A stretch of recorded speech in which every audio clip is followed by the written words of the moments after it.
Hey guys, Jarek here, going to be doing some more Call of Duty Black Ops 2. This time we're doing some team deathmatch on the map Vertigo, and I'm going to be using the SIG 556, or as they like to call it, the Swat 556 in this game. I am not using primary gunfighter for once, which is kind of rare out of me. Using the laser and the select fire attachment, kind of funny that needs to be an attachment. I'm using the wildcards perk 2 greed and perk 3 greed. My perks are hardline, toughness, scavenger, dexterity, and engineer, so I'm running with a lot of perks with this gun. Now, this gun first things first. This game at the beginning was kind of bad. I died like 5 times very, very quickly, but at about, I say 2 minutes I start going on a run, and stick with me here, the game does end up getting a lot better. Now this gun, I'm using with select fire because it is a very, very fun gun to use select fire with, but unfortunately it's not very good. Now a lot of people are probably yelling at me because it's really satisfying to use. The gun sounds strong, it feels good up close, but in general, when you put select fire on this gun, it takes a gigantic stat reduction. Like, it just gets hit stat-wise horribly. What happens, your damage drop-off gets a lot shorter. You have much less range than you usually would out of the SIG 556, and the gun just flat-out becomes weaker. They lower the damage to the gun, and it suffers just a great amount out of that. So essentially what you're... Oh, and on top of that, it also has a decent amount of recoil. Not a whole lot of recoil, but by Call of Duty standards, a lot more recoil than other guns would. Essentially what you're doing is you're turning this gun into a not very competitive gun in any way whatsoever. It has a lot of recoil, doesn't have much range, not a very strong gun, but it does have a high rate of fire.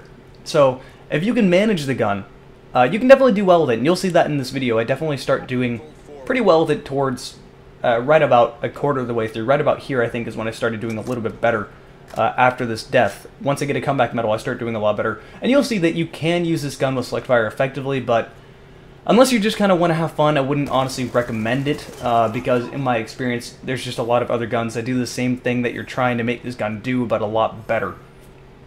Essentially, what you're doing is you're turning this gun into a long-range battle rifle, into a sort of medium-range, high rate of fire gun like, say, the Type 25, but since it has so much recoil, the Type 25 is just an all-around better gun if you have select fire on this thing, so you might as well just use the Type 25 anyway. Really, the only reason you'd want to use this gun with select fire is just to have fun.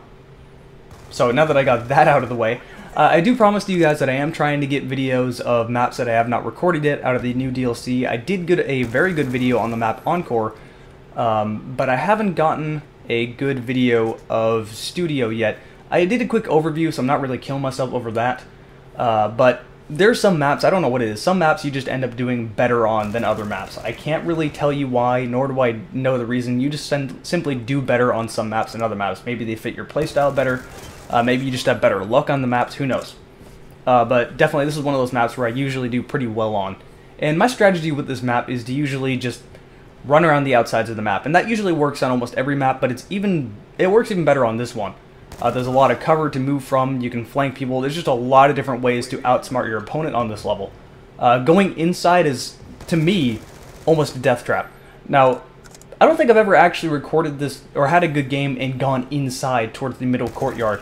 If you haven't played on this level, once you go inside those doors, towards the inner portion of the map, there is a square courtyard, and in the middle of that square courtyard is just death. It's just miles and miles of nothing. You'll fall to your death. And there's also a ton of rooms that lead into that center courtyard, so it's kind of like the main conjunction area for anyone trying to go through the middle of the map. So it's very risky to go through the middle, and I wouldn't really recommend doing it. What I would recommend is just choose a direction, go around the map, try to flank people, try to outsmart people. There's a lot of buildings, a lot of different ways to go around. Like, say, right here you have about 3 or 4 different directions you can go to get around someone.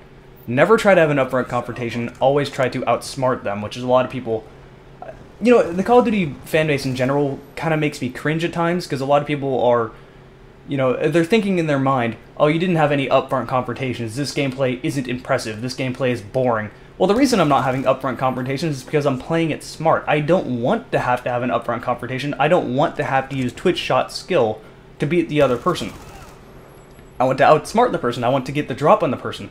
That is how you're supposed to win, that's what you want to do. And when you start playing games like, say, Red Orchestra 2 or something like that, and I'll use that game as a very good example for a game that really requires skill and thought and is a little bit slower. You have to be very methodical with that game. Once you start playing games like that, you start getting better at shooters, because that game does not hold your hand, and it expects you to...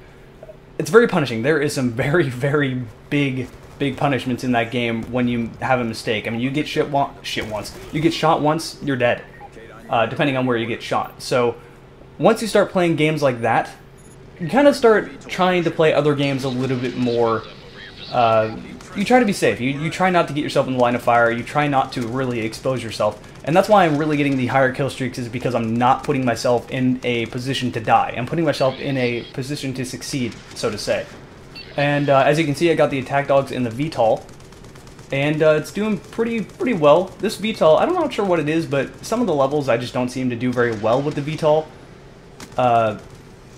This isn't normally one of the ones. There's a lot of outdoor places, but once you go inside, it's really hard to actually get someone with the VTOL. And it looks like I died when I was using it, so chalk on one more death to my KD in the final scoreboard while I was using this. Not really killing myself over that. This wasn't a fantastic or an amazing game, but I thought it was good enough to upload just to kind of show off the 556 on full auto, just because I kind of wanted to make a video of that. So yeah, 26 and 6, I believe it's kind of hard to see through the small Sony Vegas preview window, but overall pretty decent game, nothing absolutely amazing. Hope you enjoyed it, and I'll see you later.